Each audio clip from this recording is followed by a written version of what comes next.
मनमोहन सिंह का जन्म ब्रिटिश भारत के पंजाब में 26 सितंबर 1932 को हुआ था। उनकी माता का नाम अमृत कौर और पिता का नाम गुरुमुख सिंह था। देश के विभाजन के बाद सिंह का परिवार भारत चला आया।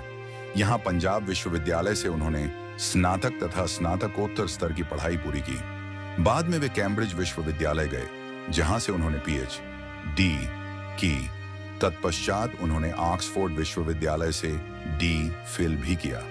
उनकी पुस्तक India's export trends and prospects for self sustained growth Bharat की अंतर्मुखी व्यापार नीति की पहली और सटीक आलोचना मानी जाती है। डॉ सिंह ने अर्थशास्त्र के अध्यापक के तौर पर काफी ख्याति अर्जित की।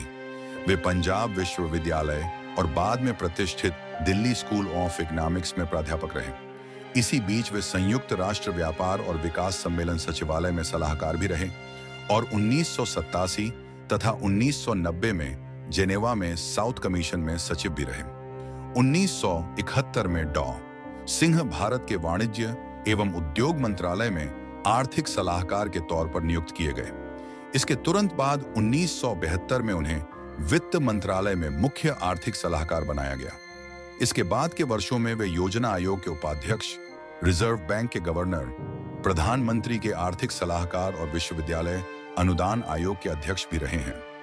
भारत के आर्थिक इतिहास में हाल के वर्षों में सबसे महत्वपूर्ण मोड़ तब आया जब डॉ सिंह 1999 से 1996 तक भारत के वित्त मंत्री रहे। उन्हें भारत के आर्थिक सुधारों का प्रणेता माना गया है। आम जनमानस में यह साल निश्चित रूप से डॉ सिंह के व्यक्तित्व के इर्द गिर्द घूमता रहा है। डॉ सिंह के परिवार में उनकी पत्नी श्रीमती गुरशरण कौर और 3 बेटियां हैं। 1985 में राजीव गांधी के शासनकाल में मनमोहन सिंह को भारतीय योजना आयोग का उपाध्यक्ष नियुक्त किया गया। इस पद पर उन्होंने निरंतर 5 वर्षों तक कार्य किया, जबकि 1990 में यह प्रधानमंत्री के आर्थिक सलाहकार बनाए गए। जब पीवी नरसिंह राव प्रधानमंत्री बने तो उन्होंने मनमोहन सिंह को 1991 में अपने मंत्रिमंडल में सम्मिलित करते हुए वित्त मंत्रालय का स्वतंत्र प्रभार सौंप दिया।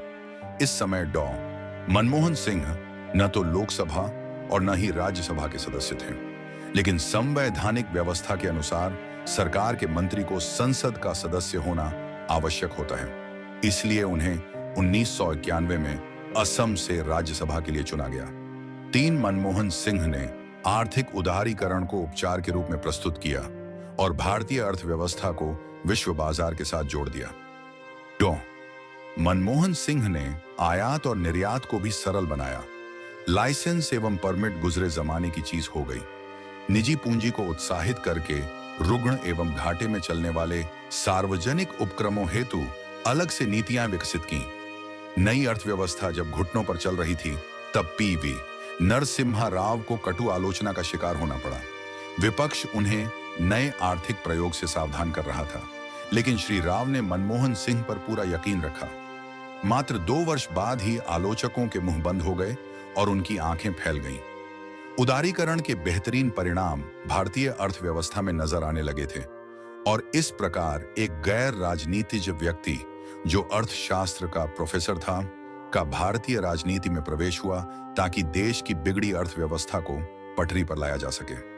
सिंह पहले पंजाब यूनिवर्सिटी और बाद में दिल्ली स्कूल ऑफ इकोनॉमिक्स में प्रोफेसर के पद पर थे। 1971 में मनमोहन सिंह भारत सरकार की कॉमर्स मिनिस्ट्री में आर्थिक सलाहकार के तौर पर शामिल हुए थे। 1972 में मनमोहन सिंह वित्त मंत्रालय में चीफ इकोनॉमिक एडवाइजर बन गए। अन्य जिन पदों पर वह रहे वे हैं वित्त मंत्रालय में सचिव, योजना आयोग के उपाध्यक्ष, भारतीय रिजर्व बैंक के गवर्नर, प्रधानमंत्री के सलाहकार और विश्वविद्यालय अनुदान आयोग के अध्यक्ष। मनमोहन सिंह 1991 से राज्यसभा के सदस्य हैं। 1998 से 2004 में वह राज्यसभा में विपक्ष के नेता थे। मनमोहन सिंह ने प्रथम बार 70 वर्ष की उम्र में 22 मई 2004 से प्रधानमंत्री का कार्यकाल आरंभ किया, जो अप्रैल 2009 में सफलता के साथ पूर्ण हुआ। इसके पश्चात लोकसभा के चुनाव हुए और भारतीय राष्ट्रीय कांग्रेस की अगुवाई वाला संयुक्त प्रगतिशील गठबंधन पूर्ण विजयी हुआ और सिंह दोबारा प्रधानमंत्री पद पर आसीन हुए। प्रधानमंत्री मनमोहन सिंह की 2 बार बाईपास सर्जरी हुई है। दूसरी बार फरवरी 2009 में विशेषज्ञ शल्य चिकित्सकों की टीम ने अखिल भारतीय आयुर्विज्ञान संस्थान में इनकी शल्य चिकित्सा की। प्रधानमंत्री सिंह ने वित्त मंत्री के रूप में पी चिदंबरम को अर्थव्यवस्था का दायित्व सौंपा था, जिसे उन्होंने कुशलता के साथ निभाया। लेकिन 2009 की विश्वव्यापी आर्थिक मंदी का प्रभाव भारत में भी देखने को मिला, परंतु भारत की बैंकिंग व्यवस्था का आधार मजबूत होने के कारण उसे उतना नुकसान नहीं उठाना पड़ा जितना अमेरिका और अन्य देशों को उठाना पड़ा है। 26 नवंबर 2008 को देश की आर्थिक राजधानी मुंबई पर पाकिस्तान द्वारा प्रायोजित आतंकियों ने हमला किया। उद्धरण चाहिए, दिल दहला देने वाले उस हमले ने देश को हिलाकर रख दिया था। उद्धरण चाहिए, तब सिंह ने शिवराज पाटिल को हटाकर पी, चिदंबरम को गृह मंत्रालय की जिम्मेदारी सौंपी और प्रणब मुखर्जी को नया वित्त मंत्री बनाया।